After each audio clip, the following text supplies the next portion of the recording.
యేసే విమోచన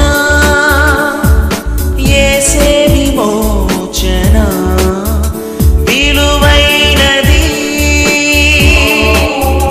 బలమైనది శాశ్వత విమోచన విలువైనది బలమైనది శాశ్వత విమోచన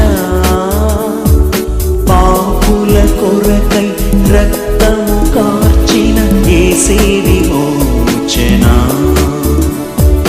పరమ జీవము పాపులకిచ్చెడి యేసే విమోచన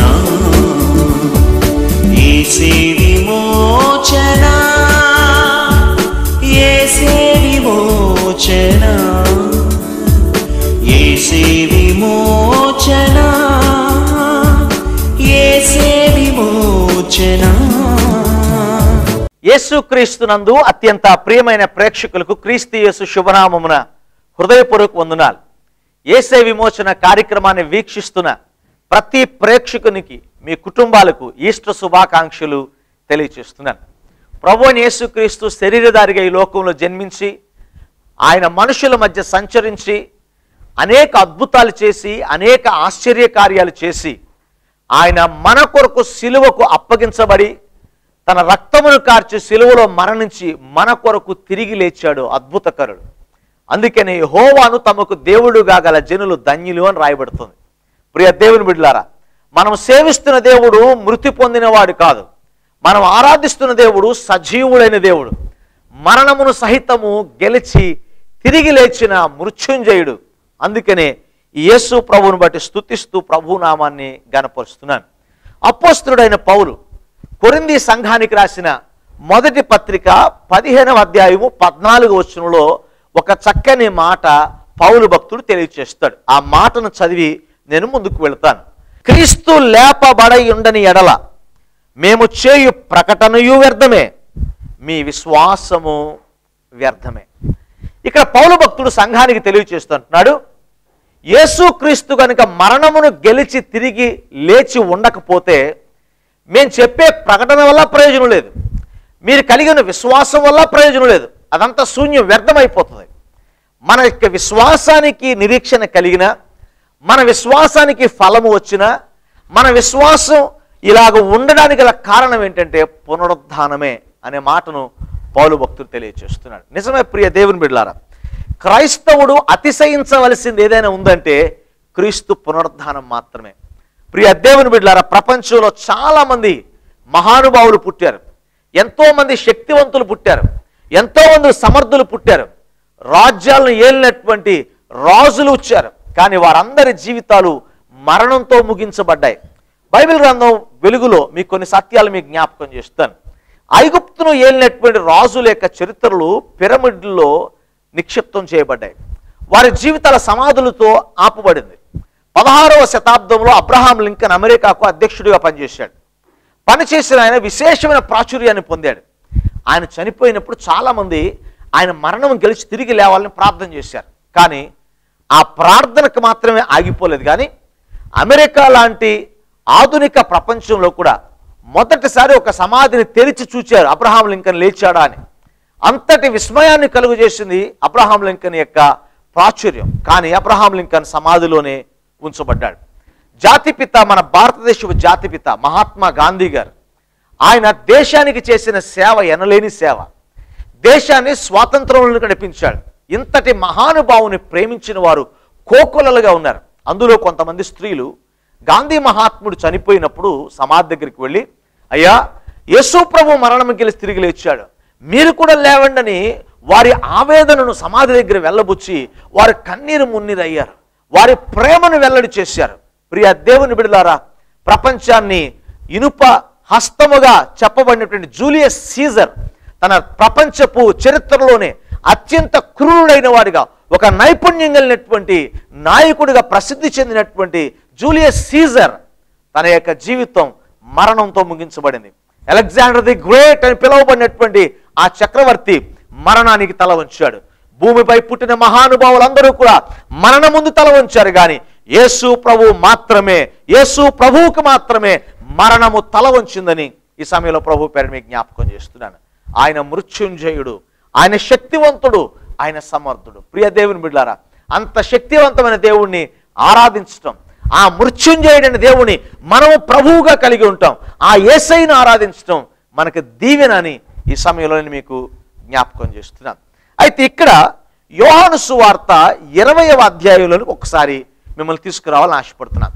కారణం ఏంటంటే యోహాను సువార్త 20వ అధ్యాయంలో పునరుద్ధానుడైనటువంటి యేసు ప్రభువుని కలుసుకున్నటువంటి వ్యక్తుల్ని మనం చూస్తాం.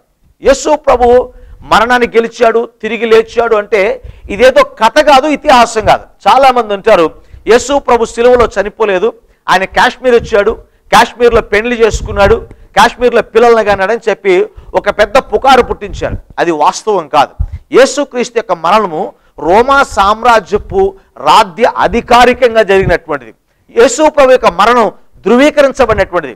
యేసుక్రీస్తు సమాధి చేసిన తర్వాత ఆ సమాధికి రోమా సామ్రాజ్యపు ముద్ర వేయబడినటువంటిది. కనుక ఇది చరిత్ర ఎరిగిన సత్యం, మనం కల్పించే కల్పితాలు కాదు. యేసు ప్రభు శిలువలో మరణించలేదనేది అద్భుత కల్పన. యేసు ప్రభు శిలువలో మరణించాడని ఎంత వాస్తవమో, 3 దినాలు సమాధిలో ఉంచబట్టం అంతే వాస్తవం. 3వ దినమందు తాను చెప్పినట్లుగా తిరిగి లేవటం కూడా ప్రపంచము ఎరిగినటువంటి వాస్తవం.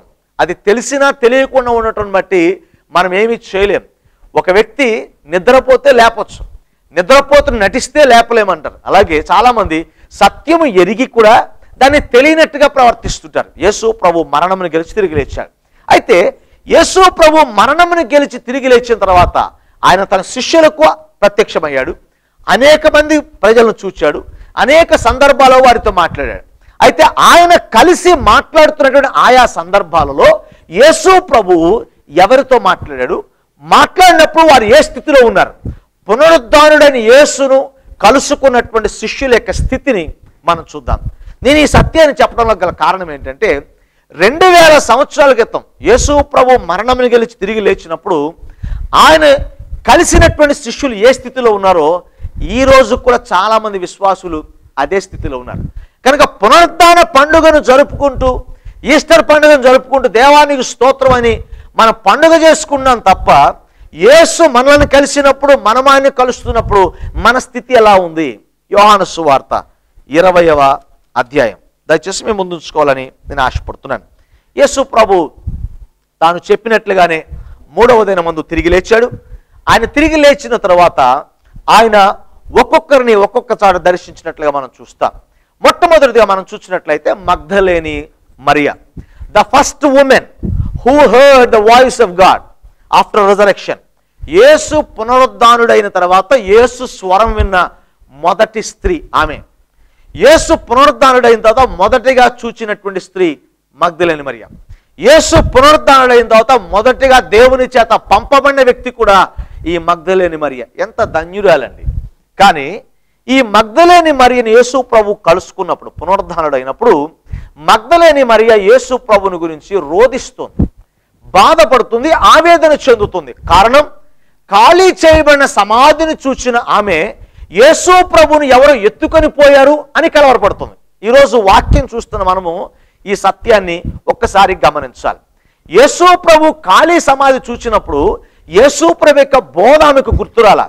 యేసు ప్రభు జీవించిన కాలంలో నేను మరణిస్తానని చెప్పాడు, తిరిగి లేస్తానని చెప్పాడు. కానీ యేసు మాటలను అర్థం చేసుకోలేక ఆవేదన పడిన స్త్రీని యేసు ప్రభు కలుసుకున్నాడు. ఈరోజు కూడా చాలా మంది మనం దుఃఖములో ఉన్నవారే ఉన్నారు.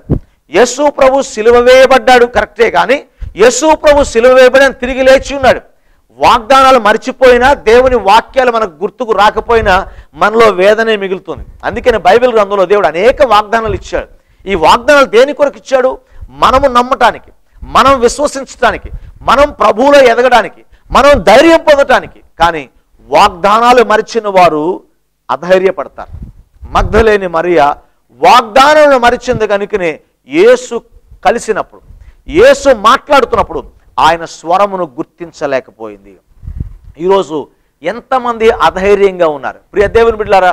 ఆ రోజు మగ్దలేని మరియకు యేసు ప్రభు పునరుద్ధానుడు అవుతాడని తెలియకపోతే ఎక్స్క్యూజ్ ఉందేమో కానీ 2000 సంవత్సరాల తర్వాత ఇన్ని సంవత్సరాలుగా యేసు ప్రభు మరణమును గెలిచి తిరిగి లేచాడు, ఆయన మన కొరకు లేచాడు అని విన్న మనము ఇంకా అధైర్యంగా, ఇంకా మన జీవితాల కలవరంతో ఉన్నట్లయితే ఇది చాలా విచారించదగ్గ విషయం. ఒకవేళ నువ్వు నిజంగా ఏదైనా కలవరంలో ఉన్నావేమో, నిజంగా సమస్యలో ఉన్నావేమో, కానీ ఒక విషయం మీకు జ్ఞాపకం చేస్తున్నా, ప్రభువైన అయిన యేసుక్రీస్తు మన కొరకే తిరిగి లేచాడు. నీ శ్రమను తొలగించడానికి, నీకు ఆదరణ కలిగించడానికి, నిన్ను ధైర్యపరచడానికి, నిత్యేజములో నిర్జీవంగా నీ జీవితానికి ఒక నూతనమైన అధ్యాయాన్ని ప్రారంభించడానికి యేసు ప్రభు మన కొరకు తిరిగి లేచాడు.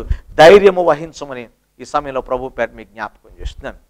రెండవదిగా మనం చూసినప్పుడు యేసు ప్రభు తోమా దగ్గరికి వచ్చినప్పుడు ఉన్న సంఘటన మీకు జ్ఞాపకం చేస్తాను. యోహాను సువార్త 20వ అధ్యాయము 27వ వచనం. ఇక్కడ యేసు ప్రభు కలుసుకున్నటువంటి విశ్వాసుల యొక్క స్థితి మొదటిదిగా మనం చూసినట్లయితే అధైర్యపడినటువంటి వ్యక్తి మగ్ధలేని మరియ. రెండవది అవిశ్వాసము గల వ్యక్తిని కలుసుకున్నాడు. ఎవరి అవిశ్వాసి అంటే యేసుని ఎరిగినవాడా, యేసు అంటే తెలియనివాడా, యేసుని ఎప్పుడు చూడనివాడా?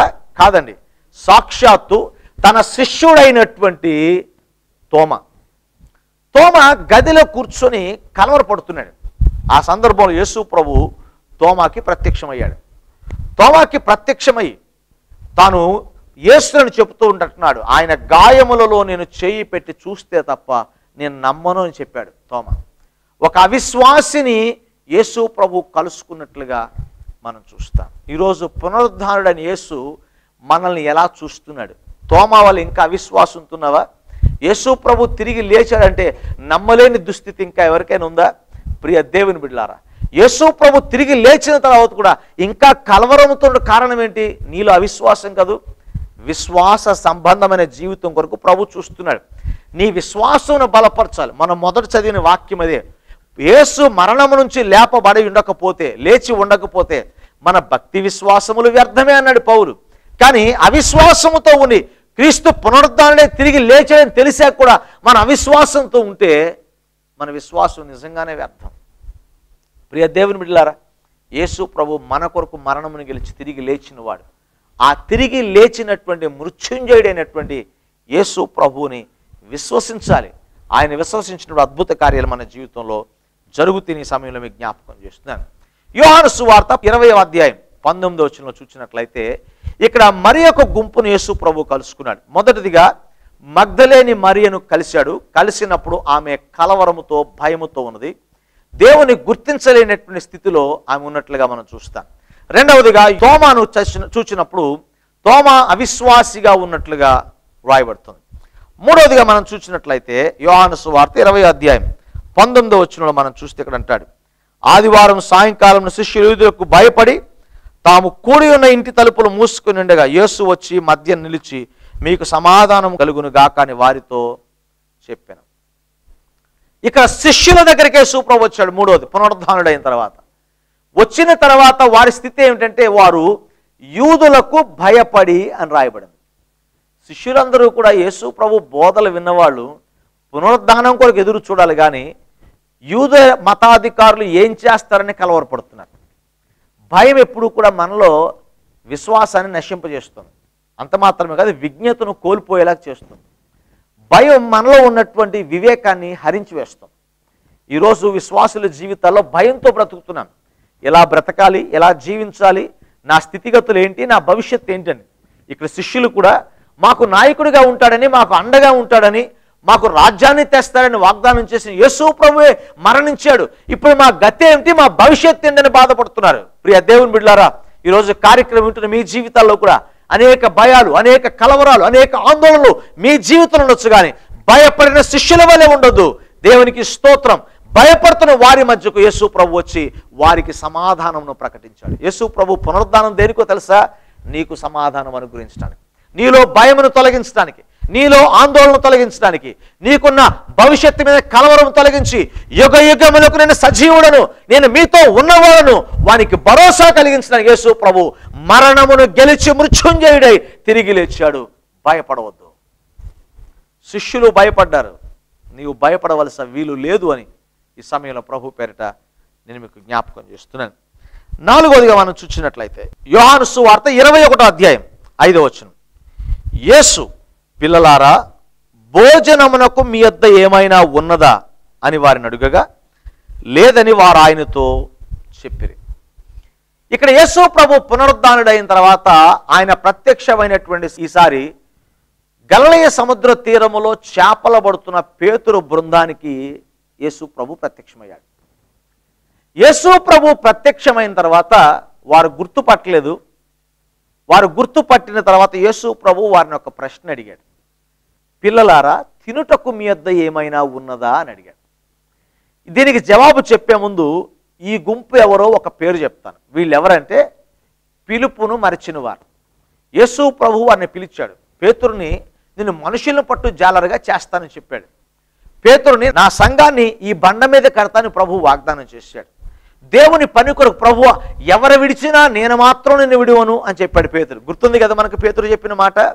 కానీ పేతురు, యోహాను, ఇక్కడ ఉన్నటువంటి శిష్యుల్లో చాలామంది అందరూ కూడా యేసు ప్రభుని సిలువ వేయగానే వారందరూ కూడా పిలుపును మర్చిపోయారు. దేవుడిచ్చిన వాగ్దానాలు మర్చిపోయారు. వాగ్దానాలు మర్చిపోయి మళ్ళా పాత వృత్తికే బయలుదేరారు. సముద్రంలోకి వెళ్ళి చేపలు పట్టుకుంటున్నారు. రాత్రంతా ప్రయాసపడ్డారు. ఒక్క చేప కూడా పడలా. తెల్లవారుజామున యేసు ప్రభు తాను చెప్పినట్లుగా 3వ దినమందు గలిలయ సముద్ర తీరానికి వచ్చాడు. వచ్చి చేపలు పట్టుకున్న శిష్యులతో పేతురు అంటున్నాడు, పేతురు, యోహాను, ఆంద్రేయ, మీరందరూ చేపలు పడుతున్నారు కదా, రాత్రంతా ప్రయాసపడ్డారు కదా, తినుటకు మీ వద్ద ఏమైనా ఉన్నదా అన్నాడు. అంటే యేసు ప్రభువుకు వారు ఇచ్చిన సమాధానం ఏంటి తెలుసా? తినుటకు మా వద్ద ఏమీ లేదు అన్నారు. ఎందుకని? ఒక విషయం జ్ఞాపకం చేస్తున్నాను. ఎవరైనా సరే పిలుపును మరిచి దేవుణ్ణి మరిచి మనం సాధించగలిగేది ఏది కూడా లేదు. చాలాసార్లు అనుకుంటాం దేవునికి దూరంగా ఉంటే ఏదైనా చేసేయచ్చని, లేకపోతే దేవుళ్ళు ఉన్నాం కాబట్టి మాకేం కలిసి రాలేదండి, మేము బయటికి వెళ్ళి ఏదైనా చేస్తాం అనుకోవచ్చు. నయోమి చేసిన పొరపాటు అదే. నయోమి, ఎలీమలేకు, బెత్లెహేము అనగా రొట్టెల గృహములో ఉన్నటువంటి వారు వారికి వచ్చినటువంటి స్వల్పకాల శ్రమను బట్టి వారు మోయాబుకు వెళ్ళారు ఏదో సాధించాలని. మోయాబులో సమృద్ధి అనుకున్నారు. దేవుని సన్నిధిని విడిచి దేవుణ్ణి విడిచి వెళ్ళే వారికి కీడే తప్ప మేలు జరగదు. ఈరోజు చాలామంది కలిగిన శ్రమల్లో దేవుని విడిచిపెట్టేస్తున్నారు. కష్టం కలిగిదన్న దేవుని దూరంగా వెళ్ళిపోతున్నారు. ఇక్కడ మనం చూసినట్లయితే వాక్యంలో యోహాను, పేతురు వీళ్ళందరూ కూడా యేసు ప్రభు సిలువ వేశారు. యేసు ప్రభు మరణించాడు కనుక ఇక మరలా మనకు పాత వృత్తి అని పిలుపుని మరిచిపోయి వెళ్ళిపోయారు. కానీ సాధించింది ఏంటి? దేవుణ్ణి మరచి దేవుణ్ణి విడిచి వెళ్ళిన వాడికి ఏమీ సాధించలేరు. దేవుని వాక్యం తెలియజేస్తుంది, నాకు వేరుగా ఉండి మీరు ఏమీ చేయలేరు అని రాయబడింది. ఈ సత్యాన్ని చాలామంది గమనించడంలా. చాలామంది దేవునికి దూరంగా వెళ్ళిపోతున్నాం, ఏదో సాధించాలనుకుంటున్నాం. దేవునికి దూరంగా ఉండి మనం ఏమీ చేయలేము. ఈ సత్యాన్ని గమనించండి ప్రియ దేవుని బిడ్డలారా. కానీ యేసు ప్రభు శిష్యుల దగ్గరికి వెళ్ళి అంటున్నాడు, తినుటకు మీ వద్ద ఏమైనా ఉన్నదా? ఆ సందర్భంలో వారు చెప్పిన సమాధానం బట్టి యేసు ప్రభు వారి మీద ఆగ్రహం వ్యక్తపరచలేదు. కానీ యేసు ప్రభు మరలా కుడి వైపున వలవేయమన్నప్పుడు విస్తారమైన చేపలు పట్టాయి.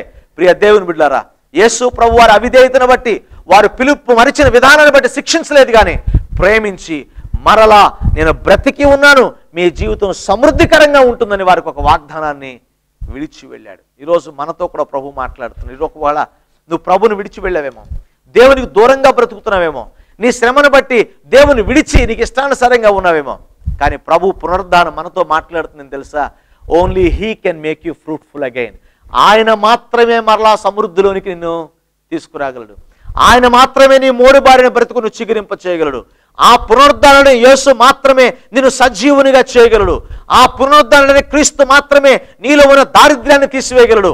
ఆ పునరుద్ధారణని యేసు మాత్రమే నీలో ఉన్నటువంటి నిస్సత్తువును, నిర్జీవతను తీసివేసి నూతన నిరీక్షణ, నూతన ఆశీర్వాదాన్ని యేసు మాత్రమే మనకు అందించగలడు. కనుక ఈ దినమందు పునరుద్ధారణని యేసును బట్టి అతిశయిద్దాం, దేవునిలో ఆనందించాలని ఈ సమయంలో ప్రభు పేరిట నేను మీకు జ్ఞాపకం చేస్తున్నాను. ప్రియ దేవుని బిడ్డలారా, 4 విషయాలు మీకు జ్ఞాపకం చేస్తున్నాను. యేసు ప్రభు ప్రత్యక్షమైనప్పుడు భయపడినట్టు లేదా కలవరపడినటువంటి, వాగ్దానాలు మరిచినటువంటి స్త్రీని మనం చూసాం, దుఃఖపడినట్లుగా. రెండవదిగా అవిశ్వాసి అయిన తోమాను చూసాం, భయపడుతున్న శిష్యులను చూసాం, బాధపడుతున్నటువంటి లేదా లోటుతో, లేమితో ఇబ్బంది పడుతున్న శిష్యుల గురించి మనం చూసాం. ప్రియ దేవుని బిడ్డలారా, ఈరోజు ఈ సందేశాన్ని విన్నటువంటి మనం, యేసు మరణమును గెలిచి తిరిగి లేచాడు నీ భయాన్ని తొలగించడానికి, నీ ఆందోళనను తొలగించడానికి, నీ వేదన తొలగించి నిన్ను సమృద్ధిలోనికి తీసుకురావడానికి. ఆ పునరుద్ధారణ యేసు చెంతకు చేరితే నీ అవిశ్వాసం పోతుంది, నీ లోటు పోతుంది, నీ భయం తొలగిపోతుంది. అందుకే యేసు ప్రభు మరణమును గెలిచి తిరిగి లేచాడు. ఆ మృత్యుంజయుని యేసును ఆరాధించండి, దేవుని శక్తి పొందండి. అట్టి కృప పరిశుద్ధాత్మ దేవుడు మనకు దయచేసి నడిపించును గాక. ఆమేన్. దయచేసి కళ్ళు మూసుకొని తలల వంచండి. మీ కొరకు నేను ప్రార్థన చేస్తాను. ఈరోజు ఇంకా ఎవరైనా భయముతో, ఆందోళనతో, అవిశ్వాసంతో ఉన్నారేమో, ఇదే మందు ప్రభువా నాలో ఉన్న భయాన్ని తొలగించండి, నాలో ఉన్న ఆందోళన తొలగించండి అని ప్రభువుని వేడుకుంటే మృత్యుంజయుడైన ప్రభు మీ పక్షంగా కార్యాన్ని చేస్తాడు. ప్రార్థనలు ఏకీవించండి.